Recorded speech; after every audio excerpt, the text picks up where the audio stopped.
our culture confuses men's desire for achievement and competence with the patriarchal desire for tyrannical power. And that's a big mistake. Those aren't the same thing, even a bit. So, and it's very inappropriate psychologically and sociologically to confuse them. So. Well, one of the things I want to come back to is this idea. So that you say in the book, there is masculine order and feminine chaos. Mm-hmm. No, actually, I say that those are symbolic representations of the two things. Right. Okay. So why? Why is order masculine? I think it's because our primary social hierarchy structures are fundamentally masculine. And that's not the patriarchy. Well, it's not the modern idea of the patriarchy, that's for sure. I mean, that's my idea of the patriarchy, which is a system of male dominance of society. Yeah, but that's not my sense of the patriarchy. So what's yours? Well, in what sense is our society male-dominated? The fact that the vast majority of wealth is owned by men, the vast majority of capital is owned by men. Women do more unpaid labour. Very tiny proportion of men, and a huge proportion of people who are seriously disaffected are men. Most people in prison are men. Most people who are on the street are men. Most victims of violent crime are men. Most people who commit suicide are men.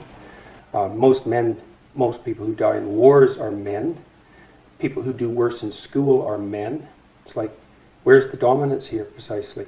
What you're doing is you're taking a tiny substrata of hyper-successful men and using that to represent the entire structure of Western society. There's nothing about that that's vaguely appropriate. But I could say equally well that most rape victims are women. Terrible things happen to people of both sexes. And you could say that with perfect utility, but that doesn't provide any evidence for the existence of a male-dominated patriarchy. Well, it just means that terrible things happen to both genders, which they certainly do. But there are almost no women who rape men, for example. So that is an asymmetry there in sexual violence. Well, yes, there's an asymmetry in all sorts of places, but that doesn't mean that Western culture is a male-dominated patriarchy. The fact that there are asymmetries has nothing to do with your basic argument. No, but you might equally... This is a trope that people just accept. Western society is a male-dominated patriarchy. It's like, no, it's not. That's not true. And even if it has a patriarchal structure to some degree, the fundamental basis of that structure is not power. It's competence. That's why our society works. It's only when a structure degenerates into tyranny that the fundamental relationships between people become dependent on power. It's not power.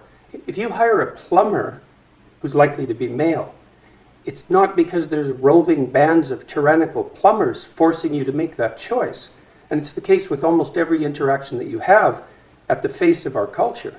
You're dealing with people who are offering a service of one form or another, who are usually part of the broad middle class, and what you're looking for is the person who can offer the best service, and you can find it. It's not a consequence of being dominated by anything that's tyrannical.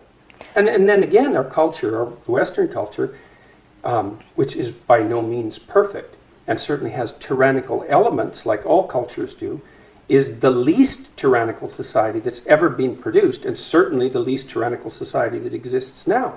So where's the patriarchy exactly in all of